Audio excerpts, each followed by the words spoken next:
From MTN News, this is Montana This Morning. When an The bipartisan infrastructure bill is impacting When an AMTRAK train went off the tracks in a remote area of the High Line, small-town residents stepped in to help those who were hurt and confused. Coming up, see how Montanans rushed in to help those in need. The bipartisan infrastructure bill is impacting way more than just your commute. We explain how business owners are set to benefit and how it could impact your local coffee shop. Coming up. Joe St. George trying to steal my thunder. Oh, there. how dare he? We'll have a chat later. Staff meeting, 6:30. Chet Lehman, Matt Elway. Yeah, I'm sure Joe is so worried about what Chet is thinking right now. Yeah. No, beautiful sky behind you right now. It is beautiful. It's gorgeous. I love this time of year. Me too. I can actually see the sunrise and sunset during my normal day.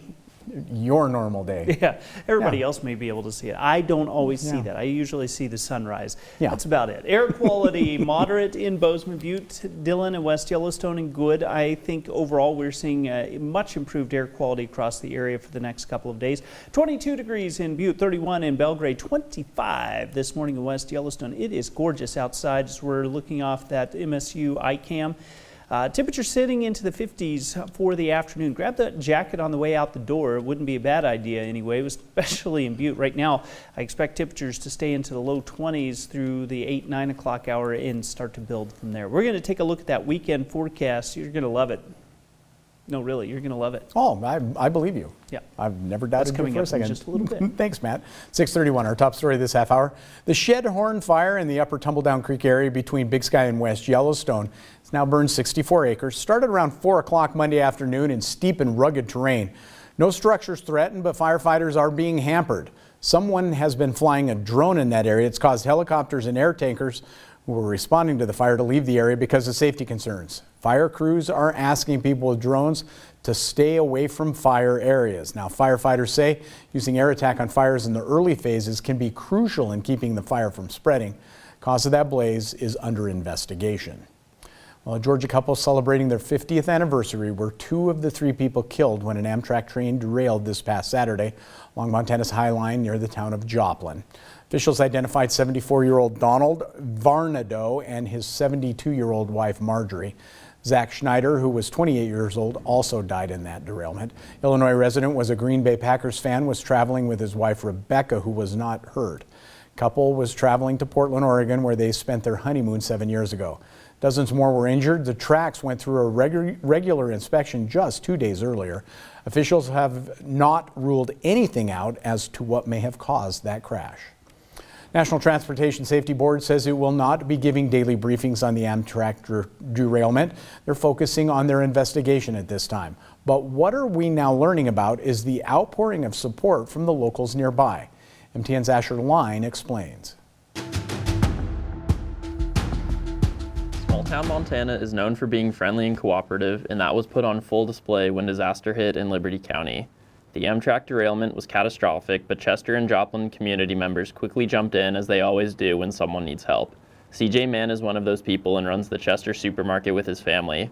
He said they brought food and supplies right off their shelves to give to people who needed it, and said that is what Chester is all about.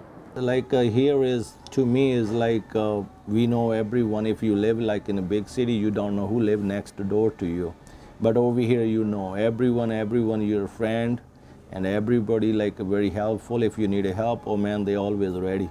Then we think like we have to, the people really needed food, you know. So then we take some food from the store and some supply like a medicine or like bandage or that kind of stuff, you know, ice pad, and we took over there and gave to everyone. Liberty County residents have not seen anything like this in a long time, but their response to the incident saved many lives and showed just how tight-knit the Highline communities are. When we pulled up, it was pretty crazy because people were just getting there. Dust was flying. It was kind of just madness of people stumbling out, the ones that could get out on their own from the non-tipped over cars. As we pulled in from the west, that was what we were running into. I mean, that's the best part of small town Montana, or anywhere in this country, I guess, small town. People step up and do anything to help. It's amazing, but you know, it's really not that big of a surprise. That's just the way we are. Those faces and smiles, and through all of it, I mean, they were just they were impressed at how everybody came together and helped them, and they were just really appreciative. We know that if it does happen, everybody's here. Incidents like this are something you can't ever plan for, but there will always be plenty of people ready and willing to help. In Chester, Asher Lind, MTN News. In national headlines right now, the House of Representatives expected to vote Thursday on a massive infrastructure bill that already passed the Senate. If it passes, our state would be eligible for billions of dollars to fix roads, bridges, and even upgrade internet access. Now, our Joe St. George reports on the stakes, what's holding the vote up, and how transportation issues, even in other parts of the country, can ultimately impact your wallet. It used to be at one point, over half the recipes were my grandmother's. No, this is not a story about pastries. Cinnamon roll is excellent. The cheesecake recipe is actually mine. Although Tim Eversole of the Bean House in Covington, Kentucky says it kinda is. This is a story about transportation, bridges and roads, and how they impact way more than just your commute. You see these desserts? It requires someone to make them. It's terrible to get employees to come work for you. Tim says his issue isn't pay, it's traffic. Getting to his coffee house from across the river in Cincinnati, Ohio requires his employees to commute over the Brent Spence Bridge, one of the most heavily trafficked and congested bridges in our country. We hired a pastry chef from the west side, and she was going to come to work for us, and she decided she's going to do a test drive the day before. She found out that it took her 45 minutes to get to work because of the bridges and just quit. Tim's infrastructure conundrum underscores what is at stake. This week in Congress, the House of Representatives is expected to vote on the bipartisan infrastructure bill Thursday. The measure already passed the Senate in a bipartisan fashion last month. It would create $550 billion in new funding, including $110 billion to fix roads and bridges like the Brent Spence. It's still unclear, however, if this bipartisan infrastructure bill will actually become law, and that's especially frustrating to business owners nationwide. After all, lawmakers have been talking about infrastructure reform not just for months,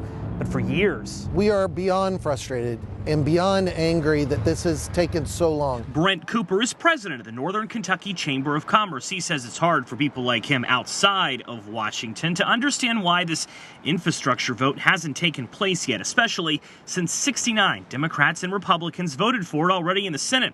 He says the longer some progressives in the House argue that it's not big enough, and the longer some conservatives argue that the country can't pay for it, the longer millions of Americans and businesses suffer, even those located thousands of miles away from this bridge. Whether you know it or not, you're impacted by the Brent Spence. We had the Consul General from Canada come in, and he asked us, what's going on with the Brent Spence? Because they're trying to get goods from Canada all the way down to Florida. This is the way they go. Of course, if Congress passes the infrastructure bill this week, it doesn't mean traffic will be solved instantaneously in our country. Building a new bridge here, for instance, would first mean obtaining funding from the Department of Transportation, a process that'll be competitive. And once the project gets going, it could take 5 years to complete.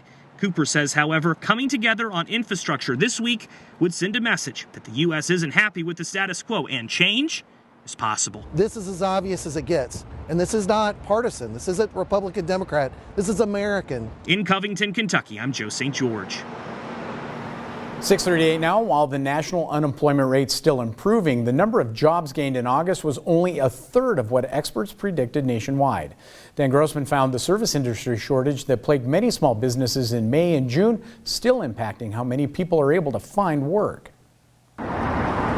I don't think we're alone in facing some challenges nobody expected. The story being told in Oscar Blues Grill and Brew is similar to the one that has been unfolding for much of the year. I'm the last remaining staff member here at Oscar Blues Lodo from the very beginning. Riley Caldwell has seen its evolution, both triumphs and pitfalls. Yes.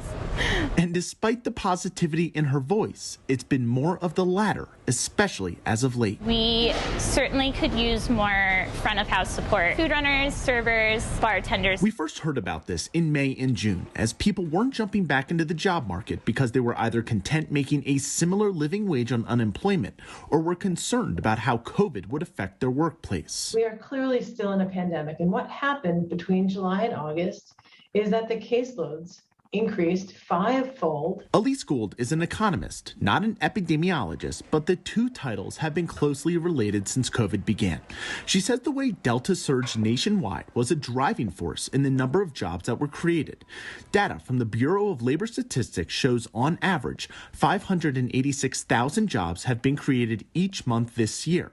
But last month, that number came in at only half of that, the lowest monthly total we've seen since January, despite predictions that more than 700,000 jobs would be gained. I think there's an awful lot of uncertainty in when people make predictions about what's happening in the economy. I think that undershooting or overshooting could be a blip in what we've seen as pretty steady job growth. I mean, I think what we really want to know is what is the real situation on the ground? What are people really experiencing? Re-enter Riley, whose eyes can tell us of an industry still very much crushed by COVID. The inconsistency of business not only makes it difficult to attract people to restaurants downtown, but to keep them here. The guys that we have are working so incredibly hard, but it's just a colossal task.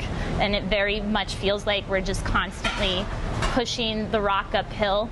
And then the next day brings a whole new set of challenges and the rock's back at the bottom of the hill and we have to start all over. She says people either aren't applying or when they do apply, they have second thoughts and don't show up for an interview. And the shortages run far up the supply chain. Unfortunately, we have to pass that disappointment down to the customer. If COVID has tested anything, it is our collective resilience and how we, both industries and staff, adapt to constant changes to simply keep doors open, people employed, and spirits up. Come fill out an application. We could really use the help. Something Riley has had little trouble with. I'm Dan Grossman. Now, the Bureau of Labor Statistics expected to release September job report in early October. Because of the seasonality of many industries, experts say they're going to keep a close eye mainly on schools. That will give an idea of what we can expect for the coming months. So more to follow on that. Meantime, it is time for a quick break. When we come back, that volcano in Spain's Canary Islands is now dumping lava into the Atlantic Ocean. Today's No and Go segment, we'll see what it's like and how that's creating a wave of problems for those island residents. But first, let's check in with Nate Burleson to see what's coming up at 7 o'clock on CBS Mornings.